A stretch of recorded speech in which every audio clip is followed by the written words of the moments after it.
Hello student, welcome to our YouTube channel super classes. तो जैसे कि अभी तक जो वीडियो हमने आपको बताई, जो भी अब तक का टेंस हमने आपको पढ़ाया, वो प्रेजेंट टेंस ही पढ़ाया। प्रेजेंट टेंस में इंडेफिनिट टेंस के बारे में बताया, प्रेजेंट इंडेफिनिट, और उसके बाद प्रेजेंट कंटिन्यूअस टेंस। अब बारी है प्रेजेंट परफेक्ट टेंस।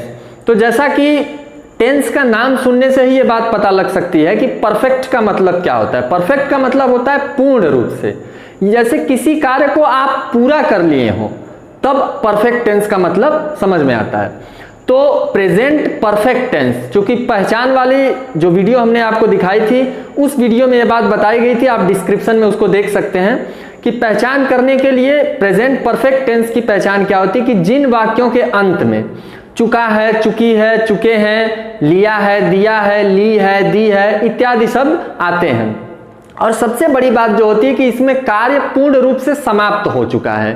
ठीक, अब इसके बाद एक दूसरी बात यह है कि इसकी जो सहायक क्रिया होती है, हेल्पिंग वर्ब, वो हैज और हैव दोनों में से कोई एक ही लगती है। तो जैसा कि हम आपको पहले भी बता चुके हैं कि हैज जो होता है वो थर्ड पर्सन सिंगुलर नाउन के लिए प्रयोग किया जाता है, और हैव जो होता है वो आई और बहुवचन के लिए प्रयोग किया जाता है।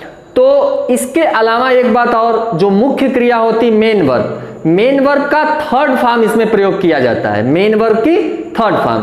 तो चलिए, पहचान हो गया, सहायक क्रिया हो गई, मुख्य क्रिया का कौन सा रूप होगा, इन तीनों के बाद वाक्य पहचान भी हो गई। अब इसके कुछ एग्जाम्पल्स आपके सामने आते हैं। तो पहला एग्जाम्पल है हम सब सो चुके हैं। हम सब सो चुके हैं। तो पहचान के हिसाब से देखिए वाक्य पहचान कैसे किया जाएगा। तो वाक्य पहचान के लिए चुका चुकी लास्ट में आता है, वाक्य के अंत में आता है।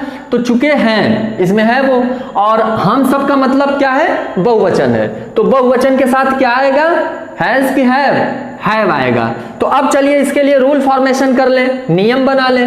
नियम क्या बनेगा, हम सब सो चुके हैं। ठीक है, तो हम सब सो चुके हैं, इसमें रूल फॉर्म करिए। हम सब के लिए पहले सब्जेक्ट, फिर उसके बाद हैज या हैव में से कोई एक, हैज या हैव में से कोई एक, और इसके बाद मेन वर्ब की कौन सी फॉर्म, मेन वर्ब की थर्ड फॉर्म, और उसके बाद ऑब्जेक्ट और अदर्स जो कुछ भी होगा।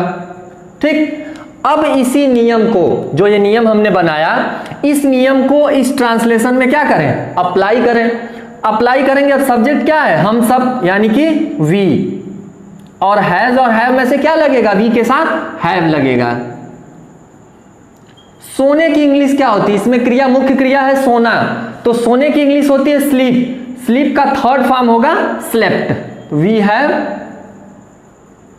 स्लेप्ट, ऑब्जेक्ट कुछ इसमें है नहीं, तो वी हैव स्लेप्ट। छोटी सी बात है, साधारण सी बात है। जैसे साधारण जो वाक्य होता है असर्टिव सेंटेंस, इसमें क्या है कि पहले सबसे पहले सब्जेक्ट, उसके बाद हैज और हैव में से कोई एक, और उसके बाद मेन वर्ब का तीसरा रूप, और अगर ऑब्जेक्ट है और उसके अलावा कुछ है तो उसको उतार दिया जाता है। ठीक है, अब देखिए इसके बाद चूंकि असर्टिव की बात हो गई, तो असर्टिव के बाद अब दूसरा क्या आएगा, नेगेटिव सेंटेंस। नेगेटिव सेंटेंस की सबसे बड़ी पहचान यही होती कि उस वाक्य में क्या होगा, नहीं अवश्य आया रहेगा। तो नकारात्मक वाक्य, नेगेटिव की हिंदी होती है नकारात्मक वाक्य। अब इसका दूसरा एग्जाम्पल है नकारात्मक वाला, क्या होगा, मैं खाना नहीं खा चुका हूं। मैं खाना नहीं खा चुका हूं।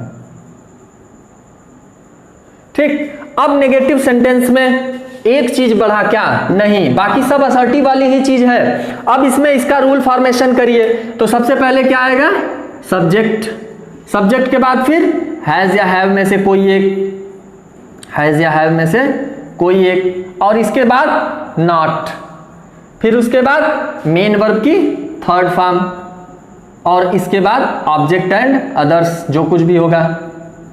ठीक है, सब्जेक्ट, हैज या हैव में से कोई एक, और इसके बाद नॉट, मेन वर्ब की थर्ड फॉर्म, और उसके बाद क्या, ऑब्जेक्ट।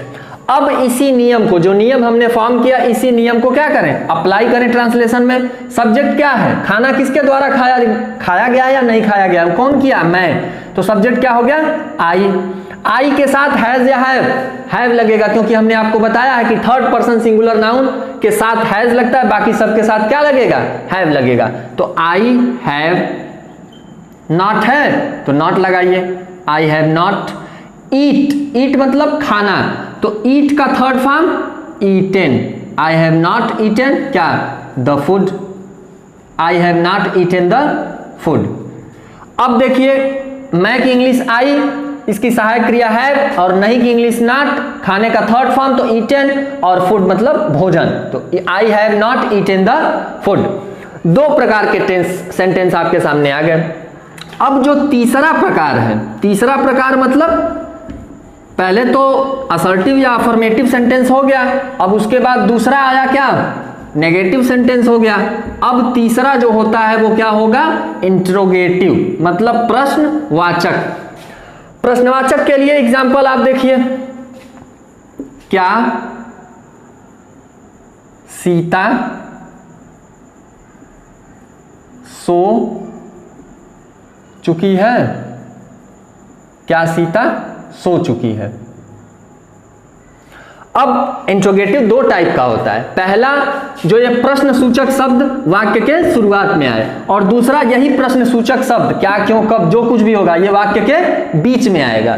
तो अगर वाक्य की शुरुआत, ध्यान से देखिएगा, वाक्य की शुरुआत अगर प्रश्न सूचक शब्द से हो तो इसकी इंग्लिश नहीं लिखी जाती है। तब क्या किया जाता है, तब जो हेल्पिंग वर्ब होती है, सहायक क्रिया होती है, उसी से वाक्य की शुरुआत ट्रांसलेशन में की जाती है। आइए अब इसके लिए पहले रूल फॉर्म कर लें। क्या लगेगा, हैज या हैव में से कोई एक, फिर उसके बाद सब्जेक्ट इसमें है, उसके बाद मेन वर्ब की थर्ड फॉर्म, और उसके बाद क्या, ऑब्जेक्ट। ठीक है, तो हैज या हैव में से क्या लगेगा, इसके लिए पहले सब्जेक्ट देखा जाए कि सब्जेक्ट क्या है हमारा।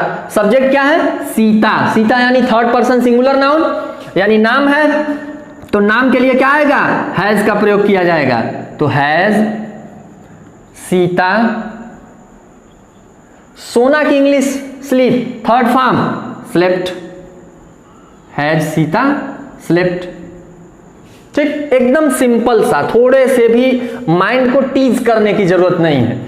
क्या सीता सो चुकी है, हैज सीता स्लेप्ट। अगर यहीं पे अगर बहुवचन होता या मैं होता तो हैज के स्थान पे क्या लगता, हैव लगता, बाकी सब नियम वही।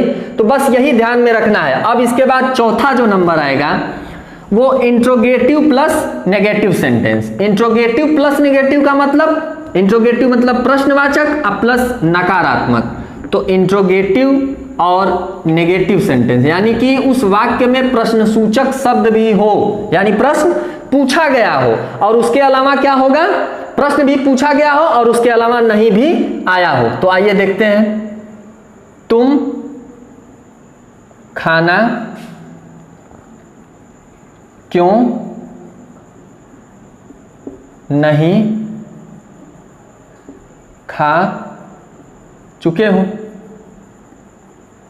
तुम खाना क्यों नहीं खा चुके हो। ठीक, ध्यान से देखिए, क्यों भी आया है, नहीं भी आया, यानी इंट्रोगेटिव प्लस नेगेटिव हो गया। अब इसके अलावा चुका है, चुकी है, चुके हो, ये सब इन लास्ट में आया है ना, चुके हो, तो जाहिर सी बात है प्रेजेंट परफेक्ट टेंस है, इसमें कोई संदेह नहीं है। अब इसका नियम क्या करिए, बनाइए, रूल फॉर्मेशन करिए। सबसे पहले WH वर्ड जो अगर बीच में आया है वाक्य के, तो उसी से सेंटेंस की क्या करते हैं, शुरुआत करते हैं, तो WH वर्ड। इसके बाद हेल्पिंग वर्ब क्या होगी, हैज या हैव में से कोई एक, हैज या हैव में से कोई एक, और इसके बाद तुरंत सब्जेक्ट। सब्जेक्ट के बाद ही नॉट का प्रयोग करेंगे, हेल्पिंग वर्ब के तुरंत बाद सब्जेक्ट, और सब्जेक्ट के बाद क्या, नॉट। सब्जेक्ट हो गया नॉट।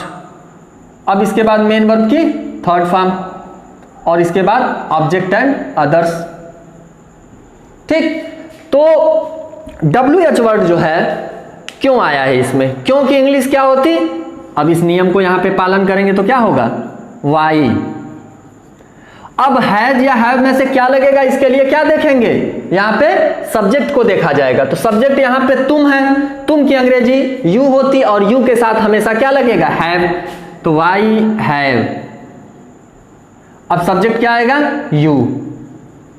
नॉट है, नॉट लगाइए, वाई हैव यू नॉट।